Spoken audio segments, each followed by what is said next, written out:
గోదావరి పుష్కరాల 2027 ఏర్పాట్లపై deputy CM Pawan Kalyan ప్రత్యేకంగా దృష్టి సారించారు.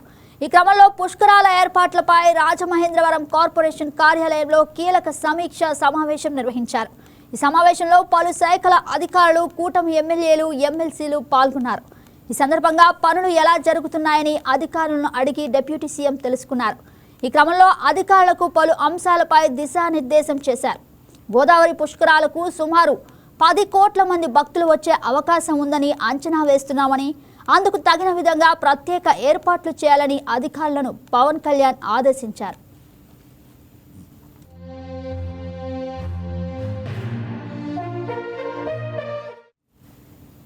ఈ సమావేశంలో అధికారుల పనితీరుపై డిప్యూటీ సీఎం అసంతృప్తి వ్యక్తం చేశారు. ఏడాది వ్యవధిలో 8,600 కోట్లతో చేపట్టాల్సిన పనులు ఇంకా డిపిఆర్లు ఎందుకు సిద్ధం కాలేదని ప్రశ్నించారు.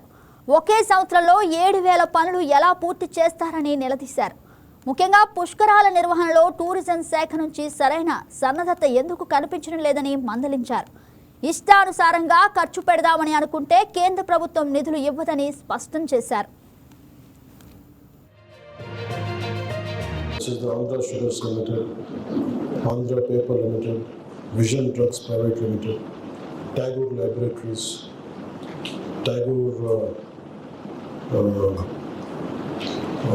Leafius Pharma Private Limited, Divis Laboratories, Kakinada Seaports. ఈ కంపెనీ ప్రతినిధులందరికీ మనస్ఫూర్తిగా రాష్ట్ర ప్రభుత్వం ద్వారా మీ అందరికీ హృదయపూర్వక ఆహ్వానించడానికి నమస్కారాలు తెలియజేసుకున్నాను. ఈరోజు మేము ఈ కార్యక్రమం వెనక ముఖ్య ఉద్దేశం ప్రతి 12 సంవత్సరాలకు వచ్చే పుష్కరాలు, గోదావరి పుష్కరాలు ఇంకో సంవత్సరం రాబోతున్నాయి. దాదాపు 10 కోట్ల మంది ప్రజలు దేశం నలుమూల నుంచి పుష్కర స్థానానికి, పుణ్యస్నానం చేయడానికి రాబోతూ ఉన్నారు. ఈ పుణ్య స్థానానికి గోదావరి ఎలాంటి కాలుష్యాలు ఉన్నాయనే పరిశీలనకు నేనైతే వచ్చాను. వచ్చినప్పుడు మాకు దృష్టిలో ఉన్నది ఒకసారి మీ అందరికీ తెలియజేయాలి.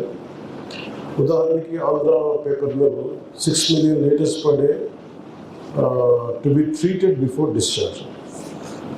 అది ఎంత చేస్తే కొంత తేడా ఉంది ఆ డిశ్చార్జ్లో, పూర్తిగా శుద్ధి చేయకుండా ఉన్నాయని తెలుస్తుంది.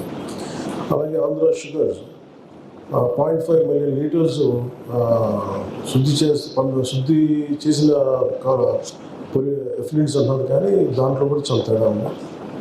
So I request industries should contribute to the environment and should take responsibility in pollution control along with the green cover in the designated extent. And also aqua industries also should be more responsible. ఇవన్నీ మీ దృష్టికి ఎందుకు తీసుకొస్తారంటే మిమ్మల్ని అవగాహన పెంచడానికి, అంతేగాని మిమ్మల్ని ఇబ్బంది పెట్టడానికో లేదంటే ఇంకొకలాగా మిమ్మల్ని ఒక భయభ్రాంతి గుర్తు చేయడానికో కాదు. ఈ గోదావరి కానీ కృష్ణ కానీ జీవనదులు, చేతులు ఇలాంటి జీవనదుల్ని కాలుష్యాలతో వదిలేసి పరిశ్రమలు రావాలి, అభివృద్ధి రావాలి, చాలా నియంత్రణతో కూడిన పర్యావరణాన్ని పరిరక్షించుకునే అభివృద్ధి అనేది మా కూటమి ప్రభుత్వం తాలూకు సిద్ధాంతం. ఇంతకు ముందు దాకా చేశారు అందరూ, కానీ ఇప్పుడు మా రిక్వెస్ట్ ఏంటంటే it is not about putting control or we're trying to be dominated. We're not here to enforce. Here we are seeking your cooperation to follow the